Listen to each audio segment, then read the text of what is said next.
They said I died for love. A romantic queen, a broken heart, a beautiful snake. That's the story they buried me in. But I never died for love. I died to win. History handed you a love story, a queen so devoted, so heartbroken, so tragically beautiful that she willingly pressed a venomous snake to her own chest and drifted into eternity rather than live without her soulmate. It's the most romantic death in all of recorded history. It has inspired paintings, operas, Hollywood epics. Shakespeare wrote it. Elizabeth Taylor performed it. The whole world agreed on it, and the whole world was wrong. Because the woman you know as Cleopatra, the seductress, the romantic martyr, the tragic queen, was a carefully orchestrated facade. Behind it, a Machiavellian strategist who turned her own palace into a laboratory of human suffering, a cold-blooded serial killer of her own flesh and blood, a chemical weapons researcher who used condemned prisoners as human guinea pigs. And her final act, her so-called suicide, wasn't grief. It was the most calculated, ruthless, and controlled move of her entire life.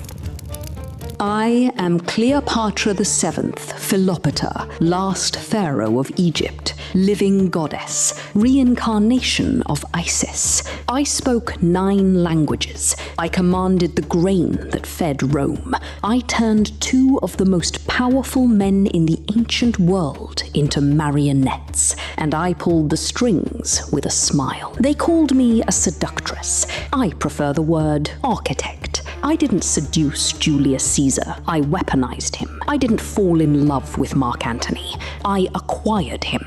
And when the cage finally closed around me, I didn't break. I didn't beg. I didn't weep. I performed one final act of absolute violence against myself. And I want you to know why. This is not the Cleopatra you were taught. This is her death confession, and it will change every single thing you thought you knew about her.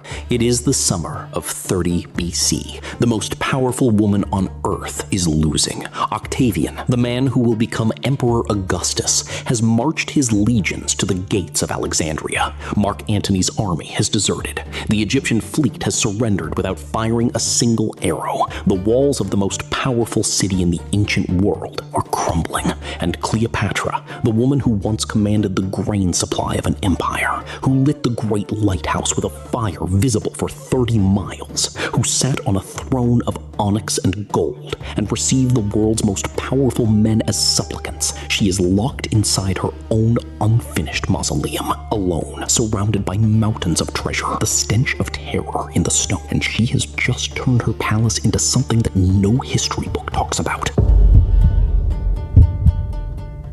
In the weeks before her death, Cleopatra didn't pray. She didn't weep. She ordered prisoners from her palace dungeons, dragged to a lower chamber. She administered different poisons.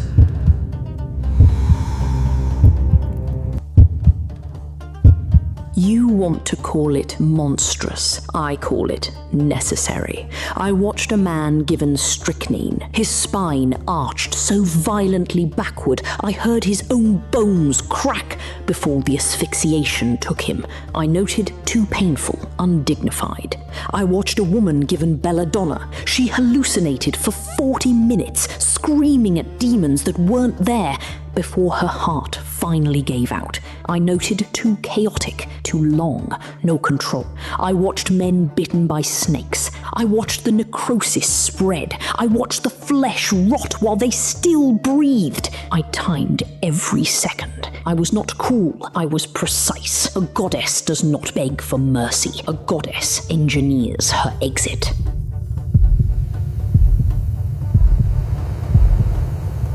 The myth, Cleopatra smuggled an Egyptian cobra inside a basket of figs, let it bite her breast, and peacefully died, as did both of her handmaidens, Iris and Charmian. Modern toxicologists and herpetologists dismantle this entirely. A single cobra bite is not peaceful. It causes severe swelling, blistering, uncontrollable vomiting, and internal bleeding over 4 to 8 hours. One snake fatally killing 3 adult women in a sealed room in rapid succession defies biological and statistical reality. And when Octavian's guards broke down the Mausoleum Door, no snake was ever found. Octavian himself heavily promoted the snake narrative. He paraded a gold effigy of Cleopatra with a prop asp around its wrist through the streets of Rome. He had every reason to want the romantic myth. It made him look merciful. It buried the truth. As Octavian's forces closed in on Alexandria, Cleopatra locked herself in her mausoleum and sent Antony a false message. She was dead. Antony, the barrel-chested Roman general who had abandoned his army, his allies, and his political future for her, received the message and fell on his own sword. He survived the wound long enough to be carried to her mausoleum. He died in her arms. She held him. She wept. Whether the false message was a miscalculation or a cold-blooded calculation to remove an increasingly costly liability from her chessboard, historians still argue. What they don't argue, she sent the message, he believed it, he died. 3 cracks in the facade of the tragic romantic queen. But here's the thing about Cleopatra that history never tells you. None of this was new. None of this was desperation. This was Tuesday for her. Because before she ever locked herself in that mausoleum, before Octavian, before Antony, before Caesar, she had already killed 3 members of her own family. And she was not even 30 years old when she did it. You've been watching this video, and maybe you've arrived at a conclusion. Cleopatra was a monster, a psychopath, a woman who treated human beings as props in her personal survival theater. And you'd be right, partially, but there was a problem. The Ptolemaic dynasty, the Macedonian Greek family that had ruled Egypt for 300 years, didn't just practice incest to keep the bloodline pure. They practiced murder to keep the throne clear. Uncles poisoned nephews. Mothers had sons strangled in their sleep. Cleopatra was born into this slaughterhouse in 69 BC. When she was 11 years old, her father, Ptolemy XII, a king so despised that the Alexandrian mob had chased him out of his own palace, was forced into exile in Rome. Her older sister, Berenice, seized the throne, and Berenice's first act as queen, she had her own husband strangled so she could rule alone. 3 years later, their father returned with hired Roman swords, and his first act as a reinstated king, he ordered the execution of his own daughter, Berenice, Cleopatra's sister. Imagine being 14 years old, standing on palace floors still slick with your older sister's blood, spilled by your father's order. This was Cleopatra's classroom. This was her curriculum, and she was an honor student. You want to know the truth, not the Machiavellian chess master truth, the other truth. I was 14 years old on the floor of that palace, and I made a decision. I decided I would never be Berenice. I would never be the sibling who lost. I decided that love was a liability, that trust was a weapon other people used against you, that survival required the complete dismantling of everything soft inside you.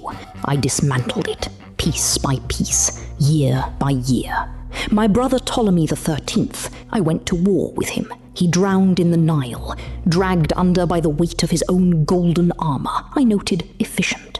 My other brother, Ptolemy XIV, he died shortly after I had use for someone else on the throne. Historians call it mysterious. I call it aconite.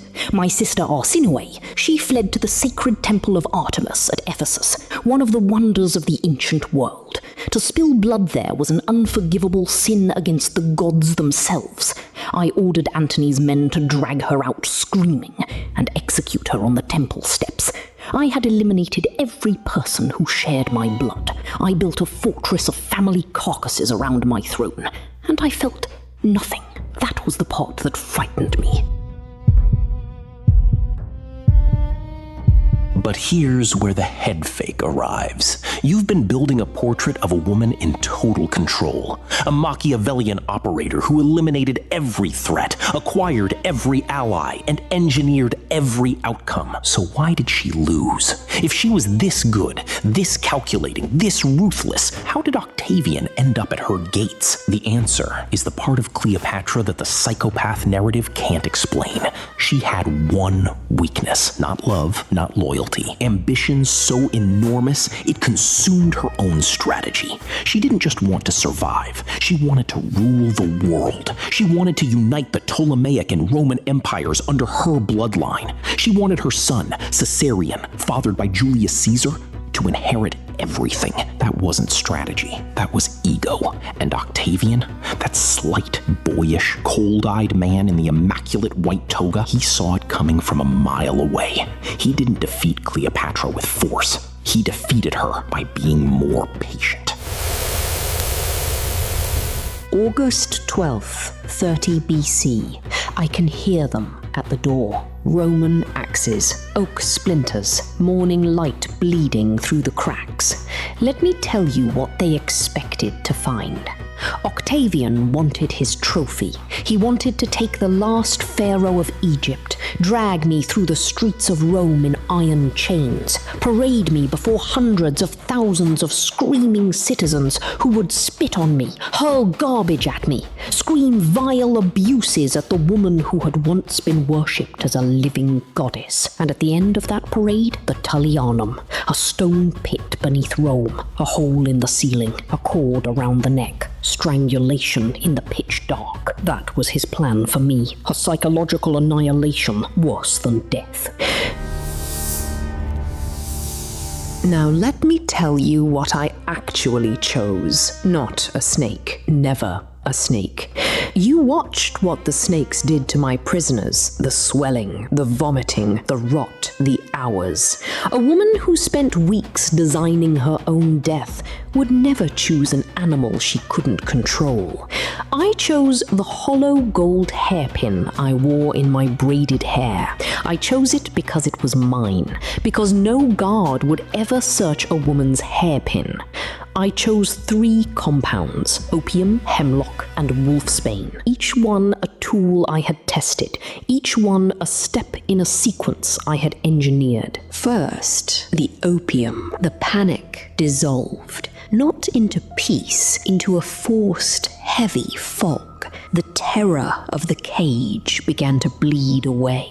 Then the hemlock. A cold numbness crept from my toes upward, into my feet, my legs. I tried to move my hand, just to adjust my crown, to look as I had chosen to look, and my hand didn't respond.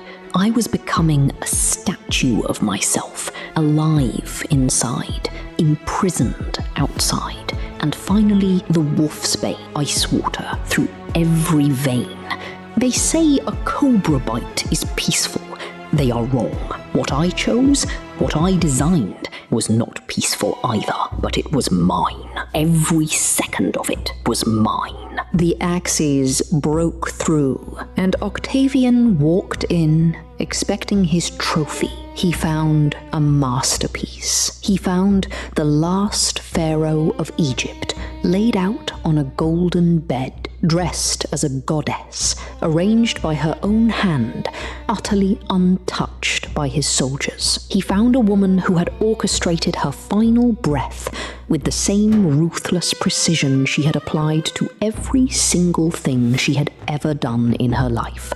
He needed me in chains to complete his triumph. He needed me to be the carcass of a foreign queen, dragged through Roman streets. Instead, he had to parade a gold effigy, a fake, a prop, a manufactured story, because I denied him the real thing. That was my confession. I didn't die for love. I committed one final, absolute act of violence against myself to deny my enemy his victory. The real Cleopatra were Roman. They were Octavian's men. They had every reason to bury this woman under the most convenient narrative available. A tragic romantic, undone by love, helpless in the end. The cobra story was Octavian's story. He invented it. He promoted it. He paraded it through Rome on a gold effigy. The real Cleopatra, the serial killing, prisoner experimenting, sister executing, Machiavellian architect of her own death, was too dangerous to let survive, even as a narrative, so they replaced her with a symbol. And for 2,000 years, the symbol worked until now. Before we go, there is one question that forensic historians still cannot fully answer. Octavian claimed he tried to save her. He sent messengers. He negotiated. He promised she would be treated well if she surrendered. But several historians and modern criminal profilers who have examined the case believe something far darker. What if Cleopatra didn't commit suicide at all? What if Octavian had her quietly assassinated and then invented the romantic snake story himself to cover it up? He had every motive. A living Cleopatra was a living rallying point for Egyptian resistance. A dead Cleopatra, displayed as a tragic suicide, made him look merciful. A public execution would have made him look like a tyrant. An assassination would have made him look afraid of her. But a romantic death, a woman dying for love, made him look like the hero of the story. The cobra story was never verified. The 2 puncture marks ancient historians describe on her arm are inconsistent with a cobra bite and consistent with an injection device. We will never know which version is true, and that is exactly how Octavian designed it. Cleopatra wasn't the only god hiding a secret. The man who conquered the known world, who wept because there were no kingdoms left to take, spent 13 days dying, and some historians believe he didn't die at all. He was murdered. Some secrets are meant to be buried. Others are meant to be told. See you in the next confession.